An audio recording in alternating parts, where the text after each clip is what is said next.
Carnage, absolute carnage, says Cardiff fan John. Can we debate the fact that we look fragile defensively another time? For now, let's just soak up another home win and another classic to go with it. How you're doing? Welcome back to Where Bluebirds Walk. Hope you're well. We've got Jamie and Ellis back from watching that 7-goal thriller at the weekend. What did we learn? Especially about our defensive frailties. Some concerns coming up. Hope you're all doing particularly well. Drop us a subscribe and a quick like if you haven't yet done so already. It's 20 minutes of Cardiff City chat. Big week for the Bluebirds this week, of course, as Chelsea are in town midweek as well. We're going to preview that game as well. Plus, also this week, we're getting our thoughts on who is the number one penalty taker of all time for Cardiff City. If you had a penalty in the last minute of any game, who would you want, past or present, to step up and take it? Plus, we're also doing the letter J in our A to Z to get thinking on that.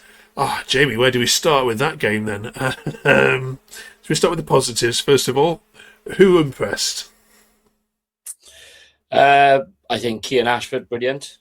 I think Isaac Davis, for the 45 minutes he was on going forward, especially, fantastic. I think, well, probably any forward player, I would say. Because, when you score 4 goals, you're doing something right going forward. But yeah, the forwards, I think, really, really done well yesterday. And yeah, what a day it was. We're Doncaster a bit unlucky, Jamie. I mean, we had this one from Ned. Says could be a massive win come the end of the season. We were far from our best, and Doncaster will feel unlucky to come away with nothing. But now we're guaranteed to be top at Christmas, which is a good sign. Yeah, was a draw a fair result? If I was on the opposite end, I'd be saying yes. I think it was. You never like to concede so late, but I know there was a few comments about 7 minutes being put up, but there was an injury that went as soon as the minutes went up. One of their players went down. Yeah, I mean, they gave as good as they got. Okay, defensively, we were very fragile yesterday, and we were probably all over the shop. But at the end of the day, it's what the final result is, isn't it? And we've scored 4 goals. We've bought our luck at times, but I think the biggest problem with Doncaster yesterday was their goalkeeper. I think it was just, it was catastrophe in goals. And we've had a segment about the worst Cardiff goalkeeper before. And to be honest, I just can't see how he's still playing for Doncaster. And their fans, I think, are probably more frustrated but not surprised when he's in goals. They tend to have moments like that. Cheers, Jamie. Ellis, your view of the defensive side of it, please. Yeah, I agree with everything I've seen from everyone else. To be honest, it was very shaky. The most noticeable thing for me was, especially when we were in possession, I found we struggled to distribute from the defence, which is something we're normally really good at. We got the cross ball pass from Fish. Chambers is usually good on the ball. Obviously, we got Lola. But I think that's really something that we struggled with yesterday. It seemed that we would pass around between the back four, and whenever we tried to get forward, we'd lose possession. But yeah, obviously, it's been swings and roundabouts with our defence.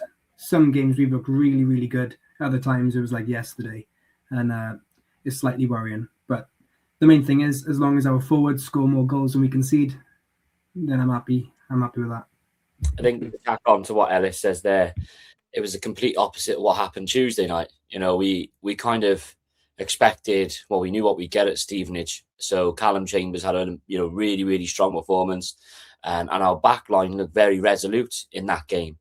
So going into yesterday, Grant McCann's renowned for probably playing some, sort of attack-minded football. So we kind of knew that they wouldn't necessarily sit back or be direct. But the goals we conceded yesterday, I think, and the manner of them, the manager said, didn't he, that I think Will Fish was carrying an injury and, the few players who weren't feeding 100%.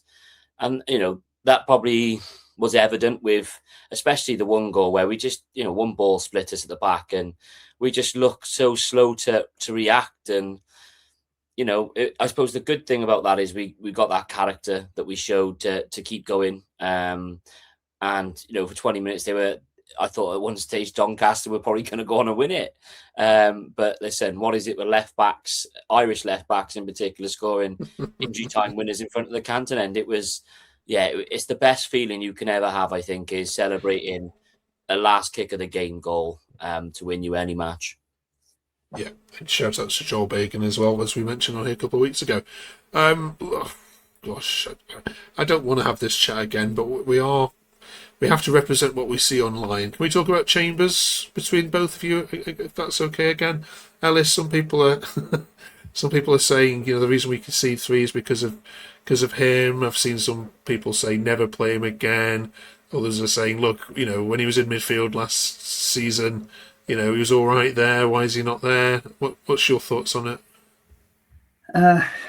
It's tricky with Chambers because I think he's done really well the last couple of weeks. But I do feel like he's the type of player that us as a fan base, we find it easier to hate him than we do our other centre backs. Because I don't think Will Fish had the best game yesterday either. I think Chambers and him probably had the similar performances. So I'm not jumping on the Chambers hate bandwagon at the minute. I think compared to last season, I think he's showing, he's our captain and he is showing our leadership. And I think the last couple of weeks he's done really well. So just this one game, he might have been at fault for a few of the goals, but so were the other 3 of the defenders. So no, I'd be happy to see Chambers stay in there going forward. Jamie? Yeah, I mean, you saw the 2 sides probably of our defensive pros and cons in this week. We conceded 2 last weekend against Huddersfield, which were probably scrappy.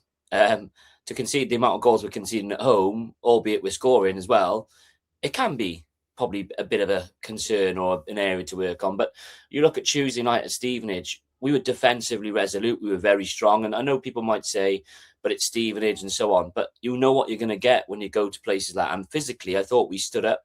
We stood up very well to them. Maybe that had an impact on the likes of Fish yesterday, like BBM had said in the post-match conference. But if you can see goals like that, and the volume of goals you can see like that, you're not gonna be on the right end of the results sometimes. And while you're a side that is expected to be at the top of the table or around there, every little mistake is going to be overanalyzed and heightened. And we came out the right side. We've had a good week. We've had 9 points from 9. And now we can breathe going into Tuesday with which was going to be a one-off, good occasion and a sellout at home. Let's get on to that. I mean, you've got Lincoln this weekend, Ellis, as well, who's sitting 3rd, and victory over them with results going your way would put you 9 points clear of 3rd place. Is that arguably the bigger of your 2 games this week? I think in terms of the importance of success for our season, probably Lincoln's a bigger game in the grand scheme of things. The Chelsea game, like Jamie just alluded to, is a big occasion. It's a one-off.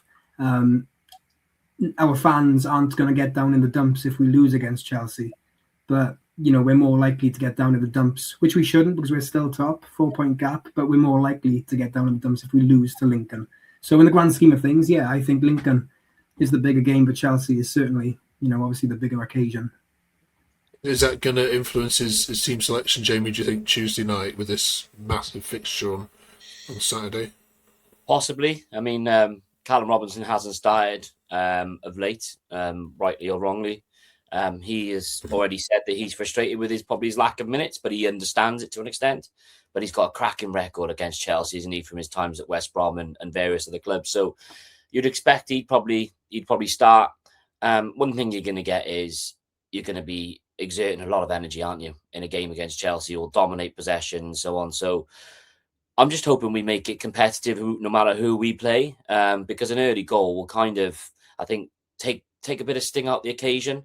But the longer you get on, the game goes on and it's still being competitive. The fans are still part of it and so on.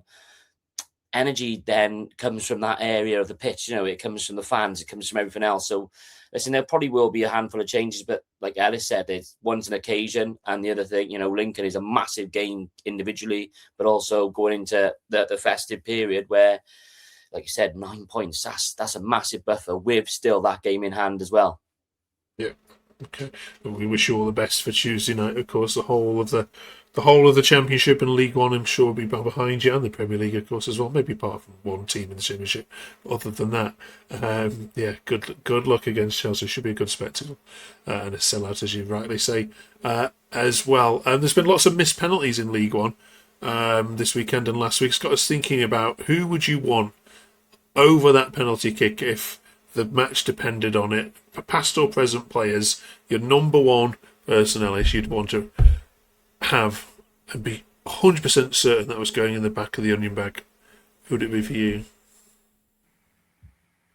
I think with this, I think you could pick any set piece on the field and I'd pick the same player. And it's the legend himself, it's Wits, Peter Whittingham. Okay. Yeah. Jamie? Yeah, I think so. I think he was Mr. Reliable, wasn't he? That left foot, he just produced magic. I'm pretty sure he probably missed one or two, but listen, it's forgivable when he can turn magic with it like that. Good answers. Anybody else in the comments, of course, let us know. We're building a nice little community here, so thank you for all the comments we keep receiving from all of you. We do read them all and react to them all, so thank you so much.